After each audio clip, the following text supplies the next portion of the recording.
etiqat bilen etiqatlanacak bolsaňyz, başga zady ayet Kur'any bilmeseniz de Hazreti Umar'ın aydan kefini madan gözünüzün öwünde tutun we şonu ýad edin. El istikametu yestakima alel emri ven nehy ve la teruhu ruğan sa'lebi. Kalu Rabbuna Allahu sümme istikamu diýdigi istikamet manasy şudur diýipdir Hazreti Umar.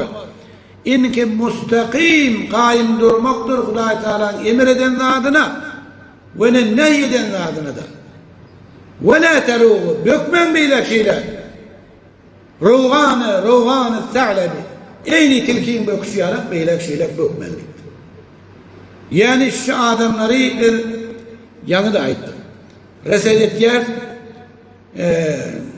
zaten kanallarını üstüveren doğru kane kunende şuları bir hukm-ı mahkumiyeti gelende fakat sükut ettilerler.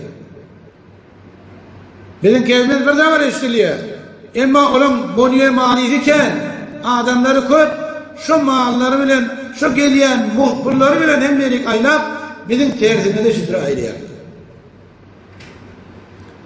Barhada şunu davet ettik ki hiç kaydı gelip bilmeyelim davete.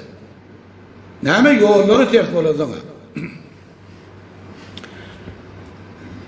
Umar radıyallahu anh'ın aydan kefi hem merik sıdırık ya. Yani tilkili yarak otağdan kaçıp otak gelip yürümen diyene bizim öz ulumalımızı da şey yaptık.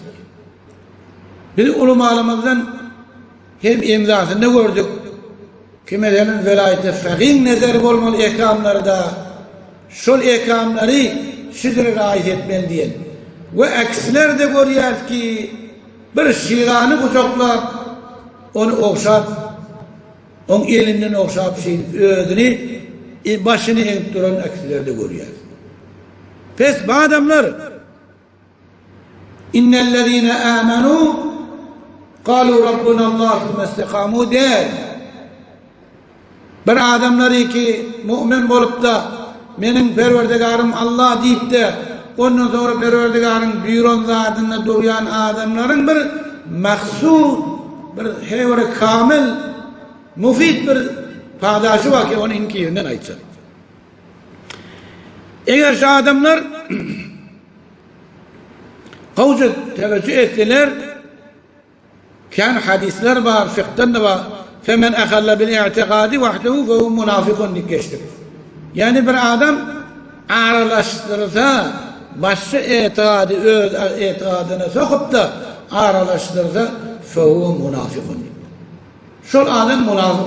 Sen ehl-i sünnet mi, Hanefi mezhep mi, öz mezhebinde, öz ehl-i sünnetliğinde dur.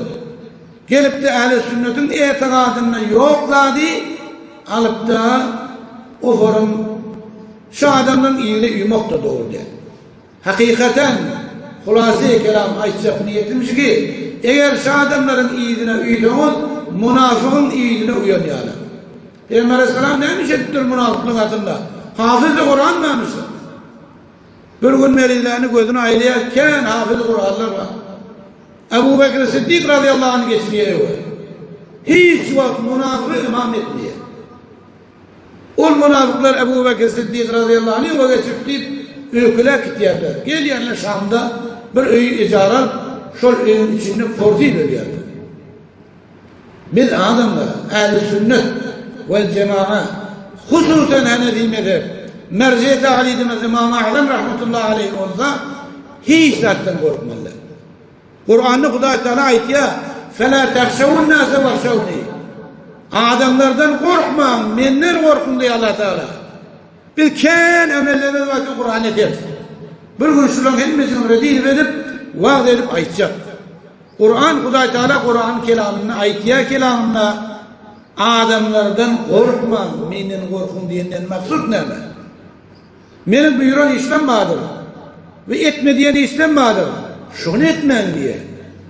Bular bizimkiler doğru Kur'an'ın terzine فَلَا تَخْشَوُ النَّاسِ diyenler وَخْشَوُ النَّاسَ فَلَا تَخْشَوُ اللّٰهَ diye.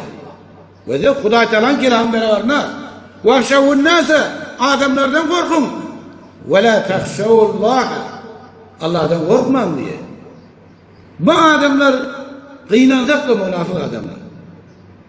Ehli sünnet vel cemaat derecesini koyup münafık doğunu giyen adamlar şular.